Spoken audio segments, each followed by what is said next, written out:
बिकनूर बचाओ, बिकनूर बचाओ, बिकनूर बचाओ।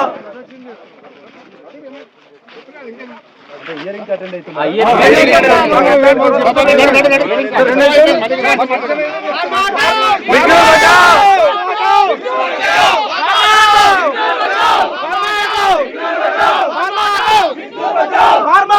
बिकनूर बचाओ, बिकनूर बचाओ, बिकनूर बचाओ, बिकनूर बचाओ।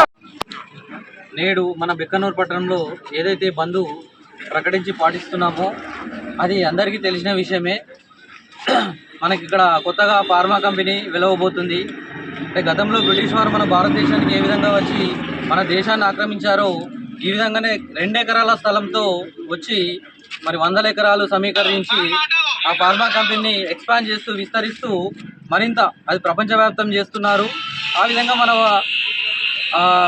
బిక్కనూరు పట్టణంలో కాలుష్యం అనేది పెరిగిపోతుంది. అదేవిధంగా మనం ఇంకో విధంగా చూసినట్టయితే బిక్కనూరు యువకులకు కానీ మహిళలకు కానీ ఇంకా ఇతరులకు కానీ ఎటువంటి ఉపాధి అవకాశం ఉందంటే అది కూడా తక్కువే.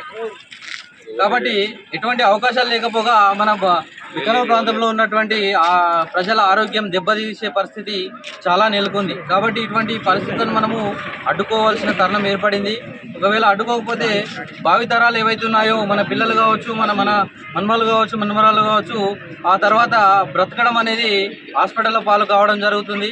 అటువంటిది అడ్డుకోకపోతే భవిష్యత్ తరాలకు ఏ విధంగా మనకు స్వాతంత్రం సంపాదించుకున్నామో ఈ కాలుష్యరహిత ప్రదేశాన్ని ఏర్పాటు చేసుకోవడానికి కూడా మనం ఉద్యమించాల్సిన అవసరం ఏర్పడింది.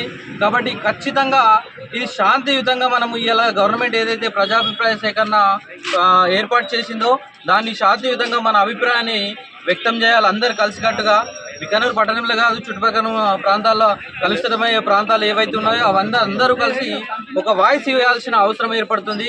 ఆ కారణంగా ప్రభుత్వం వెనుకకు తగ్గి ఈ పరిశ్రమను వెంటనే వెనక్కి తీసుకోలేని తరుణంలో భవిష్యత్ కార్యాచరణ ప్రకటించి ఖచ్చితంగా ముందుకెళ్తాం, దాన్ని అడ్డుకుంటాం, ఎంత దూరమైనా వెళ్తాం, ఎవరి ప్రాణాలు అర్పించైనా ముందుకు తీసుకెళ్లే ప్రయత్నం చేస్తాం. కాబట్టి ఖచ్చితంగా ఇది ప్రభుత్వం దృష్టిలో పెట్టుకొని వెనుక తగ్గాలని మరొకసారి డిమాండ్ చేస్తున్నాం. కాబట్టి ఇలాంటి ఆలోచనలు ముఖ్యంగా ఏంటంటే ప్రభుత్వం కొన్ని సంవత్సరాల క్రితం ఒక జీవో ఇష్యూ చేసింది. హైదరాబాద్ ప్రాంతానికి 100 కిలోమీటర్ల దూరంలో పరిశ్రమలు ఏర్పాటు చేసుకోవచ్చని. దాని కారణంగానే ఇప్పుడు మనం హైదరాబాద్ ప్రాంతానికి బిక్కనూరు అనేది 100 కిలోమీటర్ల దూరం ఉంది. కాబట్టి పరిశ్రమలు ఏ వెలిసినా ఫస్ట్ బిక్కనూరు ప్రాంతంనే చేయడం జరుగుతుంది. కాబట్టి చుట్టుపక్కల ఇది ఒకటే కాదు, మనకు కనిపించేది ఒకటే అనిపిస్తుంది. మనకు కనిపించని పరిశ్రమలు, మనం చూడని పరిశ్రమలు బిక్కనూరు మండల కేంద్రంలో చాలా ఉన్నాయి. చుట్టుపక్కల ఫార్మా కంపెనీలు కానీ ఇతర కంపెనీలు చాలా కంపెనీలు ఏర్పాటయ్యాయి. చాలా మందికి కొందరికి తెలియదు. ఆ కారణంగా ఇది మరొక పటాన్ చెరువు తయారవుతుంది. ఈ పటాన్ చెరువు తయారు కావడం వల్ల మన ఆరోగ్యం దెబ్బతింటుంది. మీరు ప్రొద్దున గమనిస్తారో లేదో మనకు తెలియకుండానే ఒక రకమైనటువంటి స్మెల్ ప్రొద్దున కానీ సాయంత్రం కానీ నిర్మానుష్యంగా ఉన్నటువంటి సమయంలో వదిలేయడం జరుగుతుంది.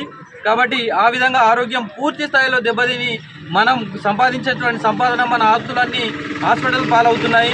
కావున దీన్ని అడ్డుకునే ప్రయత్నం తప్పకుండా చేస్తాం.